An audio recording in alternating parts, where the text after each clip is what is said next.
Welcome to my new video. Today I'll tell you about the majestic palace where Maxima and Willem Alexander of the Netherlands live. 150 rooms, 3 historic wings, and a multi-million-dollar renovation. King Willem Alexander and Queen Maxima of the Netherlands enjoy 3 official palaces and a castle where their personal lives intertwine with some of the most profound stories of the House of Orange-Nassau. These spaces, marked by both family intimacy and institutional significance, include Huis ten Bosch Palace, the official residence of the royal family, Noordeinde Palace, and the Royal Palace in Amsterdam. This ensemble is completed by Drakenstein Castle, the discreet octagonal building where Princess Beatrix, the former Queen of the Netherlands and mother of the current monarch, currently resides. Located in The Hague, Huis ten Bosch, the House in the Forest, is one of the 3 official residences of the Dutch royal family.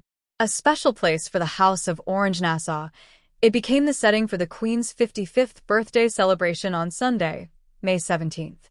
Considered one of the most impressive and discreet palaces in Europe, the royal family has found the perfect refuge from the media spotlight.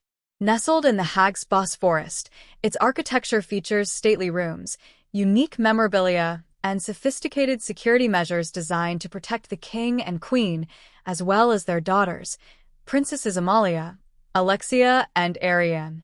The palace, which has hosted numerous heads of state who have walked its carpets, has approximately 150 rooms spread throughout a main building 110 meters long.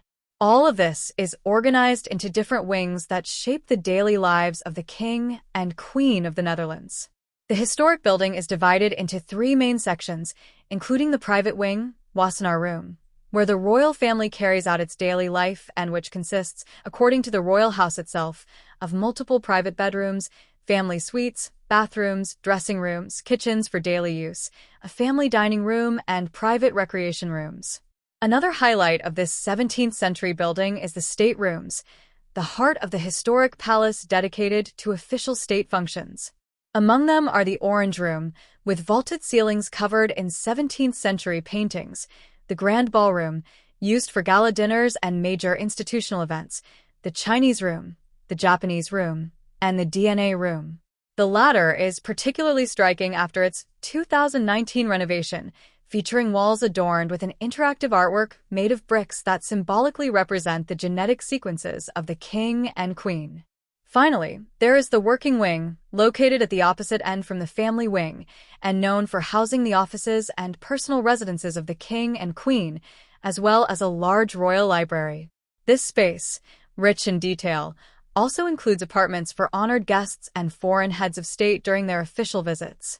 It became the residence of Queen Beatrix after her abdication, although later, following renovations to the palace, she moved to her current residence, Drakenstein Castle. The palace, which dates back 4 centuries, was commissioned between 1645 and 1648 by Amalia van Solms and Frederick Henry of Orange-Nassau. Originally conceived as a summer residence, it was intended exclusively for the summer retreats of the royal family. Since then, and inspired by the grand palaces of classical Italy, it has become one of the most prominent properties of the House of Orange-Nassau, expanding its size through various renovations, from those carried out in the 18th century to the most recent in 2019. It was then that Willem Alexander and Maxima, along with their daughters, moved permanently into the palace. This step led to a thorough renovation of its rooms, which lasted for more than 5 years. The restoration included the rehabilitation of historic ceilings and facades, as well as the recovery of the original colors in several 19th century rooms, raising the cost of the project to more than €63 million. This sum was entirely covered by the state and generated some controversy in the Dutch parliament, as the initial estimated budget was around €35 million.